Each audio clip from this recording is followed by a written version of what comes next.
de plus cher, notre pays.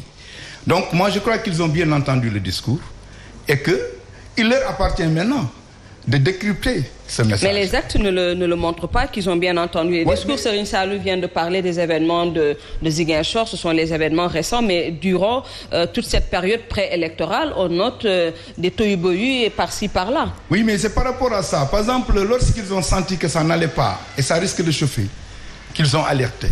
C'est en ce moment que les gens doivent faire une prise de conscience responsable. Pour dire qu'au fait, comme il a dit, de proposer des projets programmatiques, des programmes qui répondent à l'attente des populations. Ce n'est pas dans la brutalité, ce n'est pas dans la guerre, ce n'est pas dans la tension qu'on règle le problème des populations. Quand on demande quelque chose, il faut être responsable. Il faut même avoir une vision prospective du développement, ce qui pourrait intéresser les populations à adhérer dans votre projet ou dans votre programme. Mais ce qui se passe, c'est tout simplement ce que j'ai dit, quand les gens n'ont pas d'arguments, ils ont la force. Et quand on a la force, on ne règle rien du tout. Ce pays-là n'a pas besoin de tension. Ce pays a besoin de paix, a besoin de ses fils et d'une construction durable. C'est ce que toujours je dis. Si les gens vont vers la guerre, ou bien ils se chamaillent, ou bien ils se battent pour rien, quand je dis j'ai besoin de ma localité, je dois être quelqu'un qui aime ma localité. Quand j'ai besoin de mon pays, je dis que moi j'aime mon pays, mais il faut que je pose des actes responsables qui poussent les gens à venir vers ce que je demande.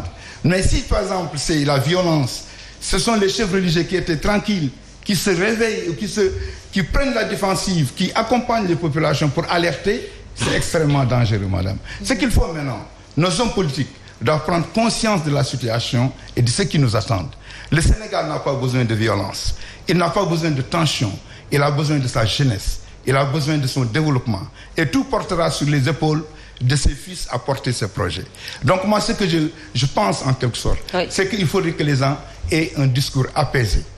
Et au fait, des contradictions, c'est normal, mais il faut que ça soit aussi des contradictions objectives par rapport à l'attente des populations. Voilà. Alors, Serigne Saliou, qu'est-ce qui fait courir les acteurs politiques, ou devrais-je dire certains acteurs politiques?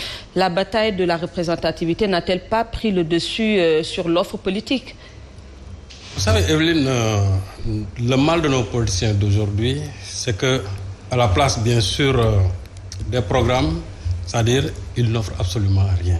C'est rare de voir, pendant une élection locale, de voir un maire, en tout cas quelqu'un qui est prétendant à une mairie, en tout cas dérouler une offre programmatique convaincante, bien sûr, en direction des populations. La plupart du temps, c'est des gens qui étaient là comme étant tout simplement des caciques au sein de certaines localités et qui pensent que souvent même la commune ou bien en tout cas la mairie leur appartient, au point qu'il ne faut même pas l'effort de vouloir présenter en tout cas un projet, programme tout simplement aux populations. Tout à l'heure, la question que vous avez posée à M. Diallo, c'est-à-dire si réellement les politiciens ont entendu les discours. En tout cas, ils l'ont entendu partiellement.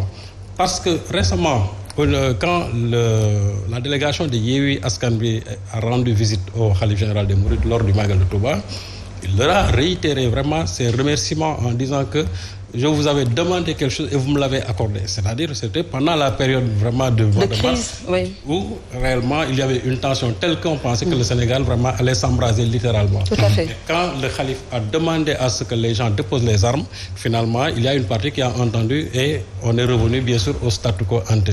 Et c'est ça que le Khalife rappelait bien sûr à la délégation de Yewwi Askan Wi. Même ce que l'on constate aujourd'hui, c'est que du côté du pouvoir, il n'y a pas beaucoup d'efforts quand même qui sont en train de se faire, ne serait-ce que pour essayer de juguler cette violence-là.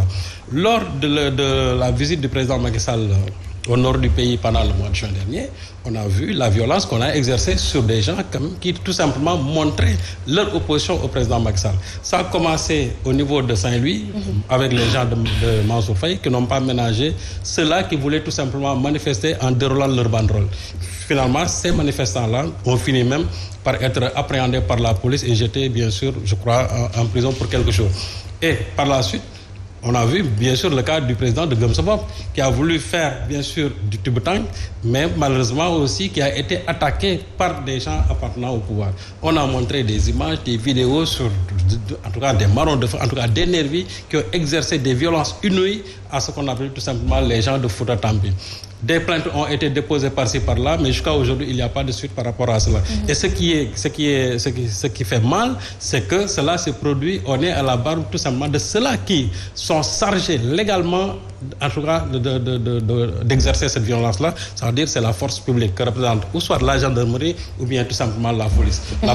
Mais quand des gens accompagnent, des nervis accompagnent le président de la République, qui est le premier garant de la sécurité des Sénégalais et qui laisse son entourage tout simplement exercer cette violence inouïe à des Sénégalais parce que simplement leur schéma de pensée ne coïncide pas avec tout simplement ceux du président de la République, ça devient extrêmement grave. Ça veut dire que du côté quand même du pouvoir, il faut faire beaucoup d'efforts. Et d'ailleurs, moi ça m'a surpris lorsque au niveau de Ziguinchor, Doudou Ka, qui est bien sûr de la mouvance présidentielle et qui a été l'auteur principalement de cette violence-là, exercée bien sûr à Ziguinchor, que l'APR sorte bien sûr un communiqué pour appuyer, en tout cas pour dire qu'ils soutiennent tout simplement leur camarade Doudou Ka. Au lieu de condamner cette violence, d'où que ça puisse venir. D'ailleurs, heureusement que j'ai vu 2 militants de l'APR vraiment qui ont la tête très lucide, à savoir Yakham Mbaye et Benoît Sambou.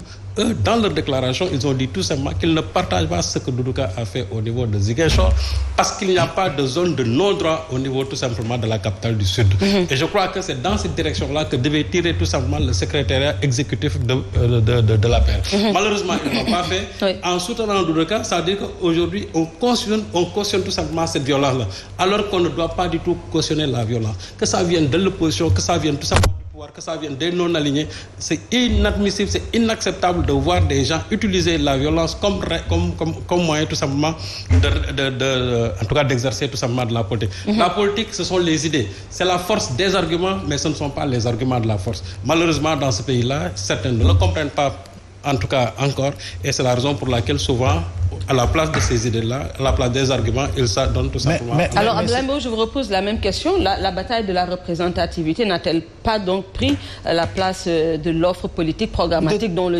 comme le disait tantôt Serigne Saliou? Mais de tout temps, de tout temps en réalité. C'est-à-dire, c'est pratiquement les mêmes faits, les mêmes démarches, les mêmes gestes depuis toujours. Les mêmes causes qui produisent les mêmes effets. Serigne Saliou dit que les politiques n'entendent pas partiellement. Non, Serigne Saliou. Les politiques, ils entendent totalement et clairement tout ce que les guides religieux disent. Ils font ce qu'ils veulent tant que ça les arrange. Alors, au bout du mur, dos au mur, ils reviennent en tout cas pour faire le tour des familles religieuses afin de trouver en tout cas des solutions par rapport justement aux problèmes qu'ils ont eux-mêmes soulevés, par rapport justement aux difficultés qu'ils ont eux-mêmes créées. Je rappelle, et permettez-moi de faire certains rappels historiques, pour les événements de 68, les marabouts avaient joué les partitions pour un retour justement à l'apaisement au Sénégal. Entre 74 et 76, date de libération et de l'amnistie du groupe des Mamadou-Dia, les marabouts avaient exercé également une forte pression. Au lendemain des élections générales de 83, quand l'opposition avait décidé de boycotter l'Assemblée nationale, Seigne Abdoul Ahad Mbacké, qui était le khalife général des Mourides, a véritablement joué un rôle prépondérant pour convaincre le Parti démocratique sénégalais et le RND de Cheikh Anta Diop pour véritablement regagner les rangs au niveau de l'Assemblée nationale. En 88, c'était pareil. En 93, au lendemain de l'assassinat de Maître Babacar Seye, c'était pareil, etc., etc. Ce qui veut dire que les chefs religieux, toutes les maisons religieuses du Sénégal ont toujours joué le rôle de sapeurs-pompiers, de régulateurs et de l'école, justement, de la bonne éducation. Mais en réalité, par rapport aux nombreuses batailles de la représentativité, les chapelles politiques font ce qu'elles veulent, tant que ça les arrange, encore une fois. Je rappelle que pour ces élections locales, Evelyne, vous verrez un maire qui sera élu et qui ne connaîtra pas la direction pour véritablement aller au niveau du bâtiment de sa mairie. Je vous l'assure. Parce qu'en réalité, les gens ils crient à lui, à Dja, parce qu'en fait, ils veulent se donner une certaine légitimité politique. Mais encore une fois, par la guerre des idées, par véritablement la force des arguments, et non pas véritablement l'argument de la force tel que c'est constaté sur le terrain. Vous croyez qu'il est normal que l'on prenne des jeunes parce qu'en réalité, désœuvrés, qui n'ont pas d'emploi, qui tirent le diable par le bout du poil de la queue, on leur donne 10 000 francs pour attaquer, on leur donne 5 000 francs pour crier, on leur donne des sifflets, un sandwich pour insulter, parce qu'en réalité, les politiciens ont toujours utilisé justement le niveau de pauvreté justement des populations sénégalaises. Ça doit changer, ça doit impérativement changer. Quand on veut véritablement bâtir une nation debout, économiquement debout, socialement debout, il faut commencer par donner la bonne éducation à la jeunesse. Raison pour laquelle aujourd'hui, vous voyez des jeunes jeunes, des intellectuels qui ne veulent plus adhérer aux partis politiques. Parce qu'en réalité, si vous avez